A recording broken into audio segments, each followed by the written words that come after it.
Hello বন্ধুরা, সবাই কেমন আছো? আশা করি সবাই ভালো আছো। আমিও খুব ভালো আছি।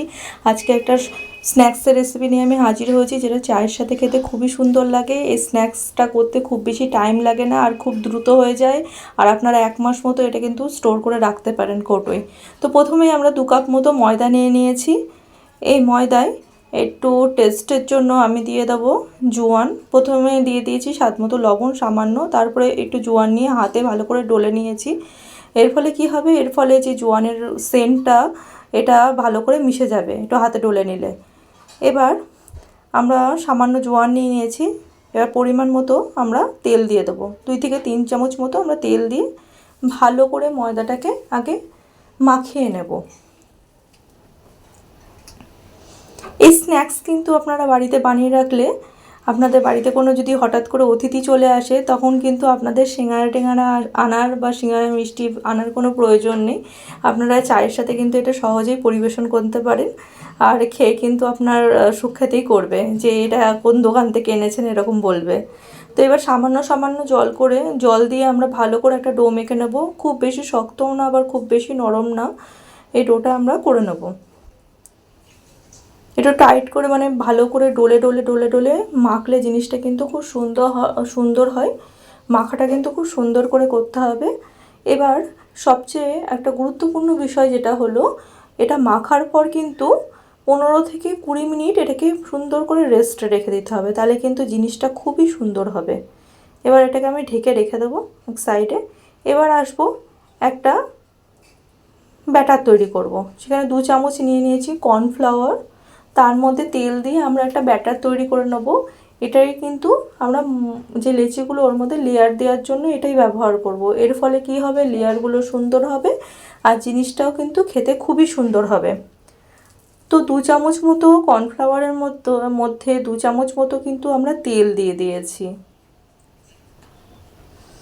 এবার আগে গুলিয়ে নেব। যদি মনে হয় আর একটু তেল লাগবে, জিনিসটা সুন্দর ব্যাটার হয়নি বা লাগবে, সেক্ষেত্রে আমরা আরও একটু তেল অ্যাড করব এর মধ্যে। মনে হচ্ছে আমার একটুখানি তেল লাগবে, তাহলে একটু সামান্য তেল কিন্তু আমি এর মধ্যে অ্যাড করব। তাহলে জিনিসটা খুবই ভালো হবে। ব্যাটারটা দেখেন এরকম স্মুথ একটা ব্যাটার হবে।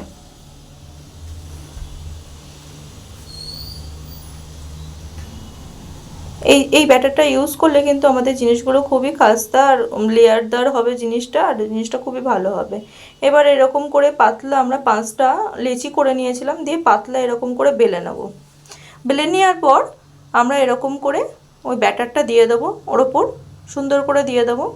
তারপরে আবারও একটা এরকম রুটি 5খানা আমি বেলে আগে নিয়ে নিয়েছিলাম, তারপরে আবারও একটা ওই মিক্সড ব্যাটারটা দিয়ে দেবো। আবারও এরকম করে পরপর কিন্তু 5টা আমরা ব্যাটার দেব ওর ওপর, তারপরে আমরা রুটিগুলো দিয়ে দেবো সুন্দর করে।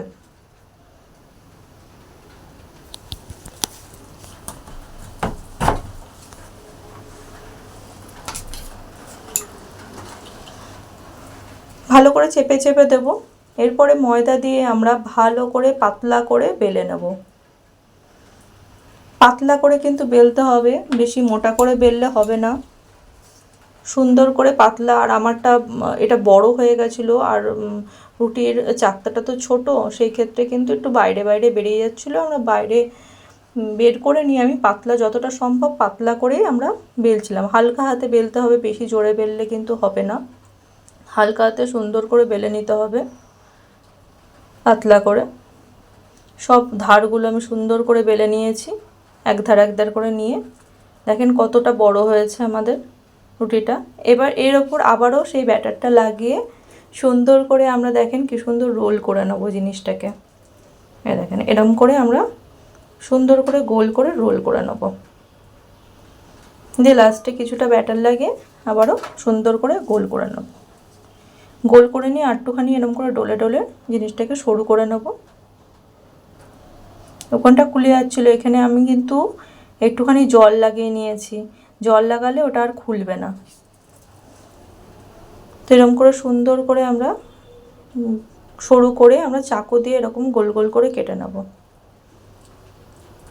আপনারা দেখেই বুঝতে পারছেন কতটা লেয়ারদার হয়েছে জিনিসটা।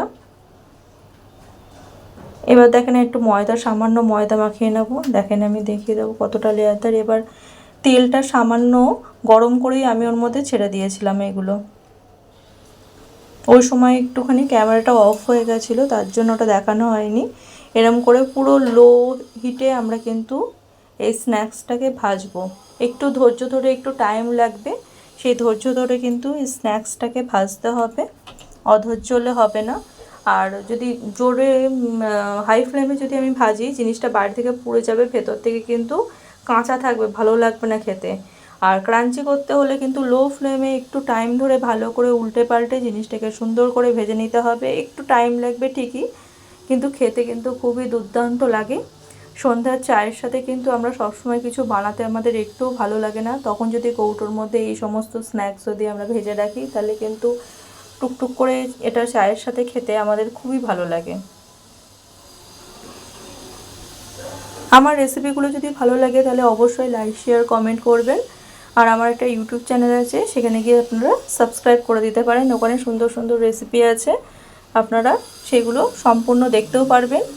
আর সাবস্ক্রাইব করা থাকলে আপনারা সহজেই সেগুলো বানাতেও পারবেন সুন্দর করে। এবার আমাদের ভাজা হয়ে গেছে, স্ন্যাক্সগুলো তুলে নিয়েছি, তুলে একটা বাটির মধ্যে নিয়ে নিয়েছি। এর উপরে আমরা সামান্য বিট লবণ দেব, আর দেবো লঙ্কার গুঁড়ো। বাচ্চারা খেলে আপনারা লঙ্কার গুঁড়োটা স্কিপ করতে পারেন। তো এরকম সামান্য টেস্টের জন্য লঙ্কার গুঁড়ো দিয়েছি, ঝাল হয়নি এতে। এবার সুন্দর করে মাখিয়ে নেব। এটা মোটামুটি চটপটা টাইপের লাগবে খেতে, তাই জন্যই খুব সুন্দর লাগবে খেতে। তো ভালো করে মিক্সড করে নিয়েছি, সমস্ত কিছু মিক্সড করে নিয়ে আমাদের এটা কিন্তু স্ন্যাক্স একদম রেডি। দেখছেন কতটা সুন্দর হয়েছে, কাজটা দেখেই বুঝতে পারছেন। তো এরকম মজাদার স্ন্যাক্স আপনারা সহজেই বাড়িতে বানিয়ে নিতে পারেন। তাহলে আজকের মতো আমি আসি, সবাই ভালো থাকবেন, টাটা।